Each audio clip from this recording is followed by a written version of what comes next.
Hello, everyone. Good evening. I wanted to talk to you about free will. And I'm coming from the Idols of the Heart, Learning to Long for God Alone, Elise Fitzpatrick. And we've talked about this book before, and I just wanted to do a little short video on it, about Idols of the Heart, the free will that we do have, that God gives us. It says Americans value freedom.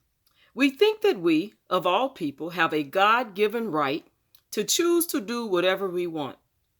And I wonder sometimes, do we ever think about that? Because a lot of people say that I have this right. And there are so many people now saying that they have a right to do this and they have a right to do that. And even with the mask requirements, well, I have a right, to not wear a mask. That's a violation of my rights and my amendment rights to not wear a mask. And people are so busy out here talking about that they have these God-given rights to choose to do whatever we want to do or whatever they want to do. The thought that I'm not the captain of my soul is so foreign and absurd as to be almost laughable. See, some of us get it. Some of us know that we're not the captain of our soul. We know that we can't just do anything we want to do. We know that there are things that God requires of us, so we just can't act or do anything that we want. But there are so many people that are here in America that value their freedom that they forget that they can't just do what they want, but they believe that they can. You see, I'm not going to tell you that you don't have a free will because, see, I can't tell you that. I can't tell you you don't have a free will. You have to believe it for yourself. I'm not going to tell you that you don't possess the ability to freely choose according to your thoughts, inclination, and desires, because it's obvious that every person always freely chooses what pleases him. If we weren't able to freely choose what we wanted, then we would not be responsible for our choices. See, that's another thing.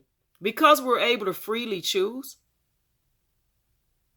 then we should be responsible for our choices. Right?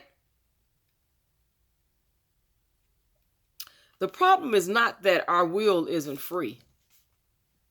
The problem lies in the focus of our heart. That's where the problem lies. It lies in the focus of our heart. The Bible says that before we became Christians, our hearts weren't neutral.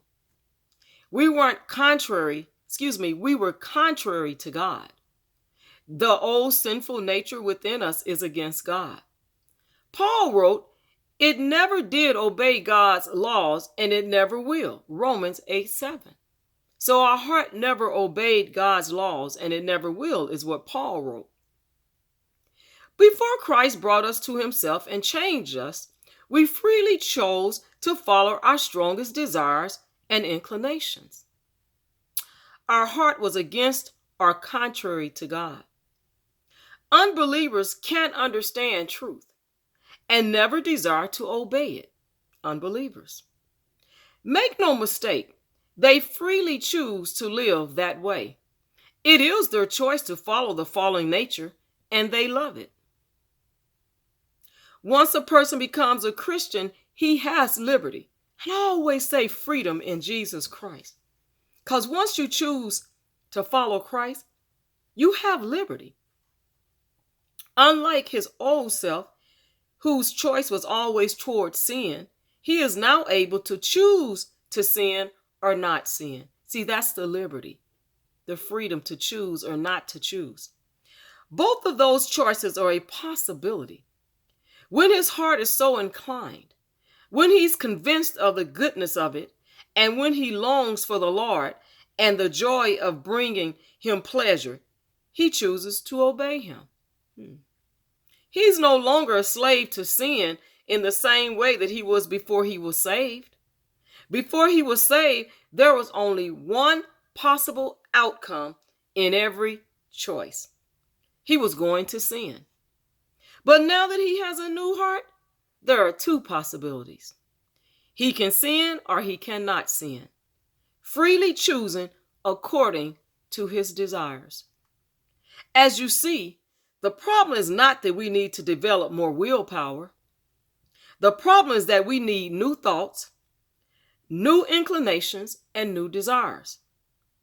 We don't need to learn how to pull ourselves up by our bootstraps or gut it out. You heard that term. I pulled myself up by my bootstraps. We need to seek to replace our sinful passions with holy ones. When God grants these new holy passions to us, we'll see that our will, which seemed so weak before, will joyfully comply. Idols of the heart. Learning to long for God alone. Learning to long for God alone. Idols of the heart.